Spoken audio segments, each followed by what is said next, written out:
I would say that I, as a man, have the privilege of people not questioning my ability, questioning my thought process based on my gender. A lot of times, when women, especially when they go into the professional workplace, they oftentimes they're not respected sometimes because people may say, oh, this woman's emotional. They take the stereotype of what it is to be a woman, nagging, annoying. They can't think clearly because this is a certain time of the month, hormones and whatnot, and they attribute that to women. As a man, I've never had to deal with that, nor will I ever have to deal with that. Also, people won't take my gender for weakness either, which is also the case with many women. People take a woman in the workplace, especially once again in the corporate arena, and they think they can boss her around. That she's weak, she'll allay, she won't cause so much trouble. And as a man, never will I ever have to deal with that. I've noticed in some of the African American churches, the female is not allowed to minister in the pulpit. She has her place, like maybe the mother or in the choir or so forth, like that. Whereas when you look at the percentage of females that's in the church, the parishioners, and the percentage of the males, it's more 80-20, and we just don't get the respect that we should have. And one aspect of society that we can talk about would have to be one that's dear to me, and that is religion. As a college student and one who's looking to pursue ministry as a lifelong vocation, as a calling, I have a better chance of becoming a pastor than females. And though we're now in 2009 with all our advancements in technology and society, women are still looked down upon in many churches, the Catholic Church as well as the Protestant Church, when it comes to leadership in the church. So there's male privilege, and that's something that's dear to me. The fact that men are still the leading voices and leading women in worship, whereas women are not allowed to do that for themselves.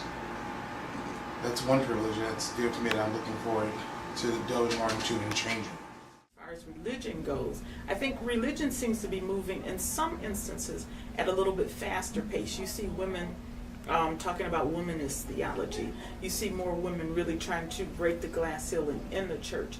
It's not fast enough for me personally, but I do see women really pushing the envelope in terms of religion. That's on an individual basis, on a church-to-church basis. In terms of institutionally, no, because if you look at Catholicism, the popes are men. You don't see women. They haven't even started talking about having a woman pope. It's like not on the radar. When you look at the black church, the institution of the black church, not individual black churches, but the institution of the black church is still maintained by black men, by black male leaders in our country. When you think about Islam and Judaism, those as an institution, those are male institutions, male-dominated institutions, male-run institutions, and those institutions are not only male-run and male-dominated, but they're primarily run by the funding of women, because it's women's dollars that are in the church that are going to run individual churches. So for women to back institutions that don't necessarily uplift social justice for everyone is a problem for me. Because if we're going to talk about the church and we're going to talk about social justice, which is what we talk about in the black church, we talk about liberation theology, then we need to talk about liberating everybody and not just black men.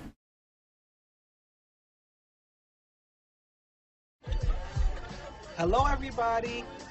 Now, children, what do you say when you meet a nice man? Are you my daddy? During the 60s and the 70s, when the females were allowed housing, were given housing in the projects or subsidized housing, and the male could not reside there with his wife or his girlfriend or significant other and the children. So he was more or less pushed out of the home. And it appears that since that happened during that particular period, he has not taken on responsibility and accountability for his offsprings. I would like to see that reversed. I would like to see more teaching toward the young male for his responsibility to his offsprings, even though he's not in the home, to not abandon them and let them grow up like weeds. My father's from Belize, so it's kind of a West Indian, Caribbean type of culture, type of background. So coming from that, being raised in that, you know, that way, I was always told, and men were always depicted as a man should have that strong sense of family. A man should take care of the family, and a man should, you know, get education so he can educate his children.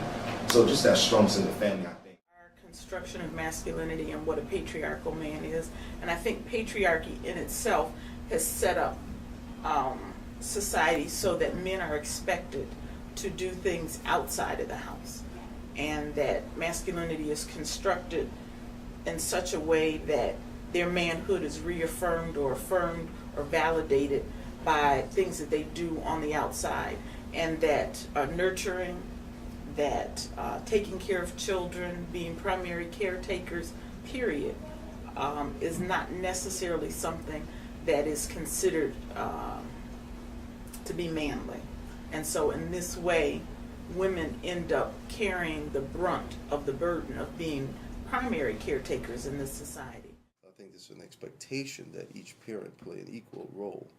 The primary jobs that they do may be different, but they are equally as important for the overall, you know, development and well-being of the child and the family.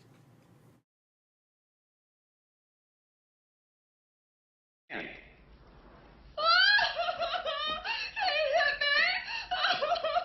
like to beat women? Don't never hit again. Hear me? Hear me? At like mechanic shops and stuff like that, oh my God, they'll try to run you. Right. I mean, really.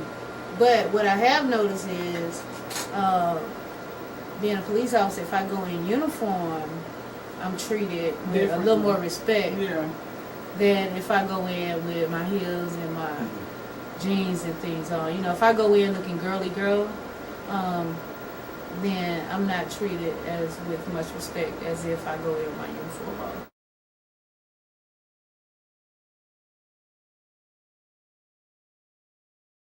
I would like to say society appreciates the reality of a man more so than perception. But the perception of a man, people tend to go, you know, people tend to judge others based on perception. So I like to say society views, you know, the perception of a man as being more important than the actual reality. Both are very important.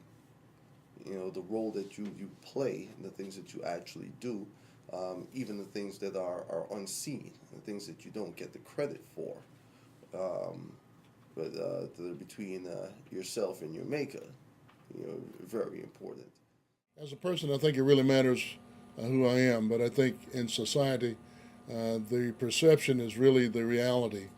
You are what people believe you are. That is your level of success or failure.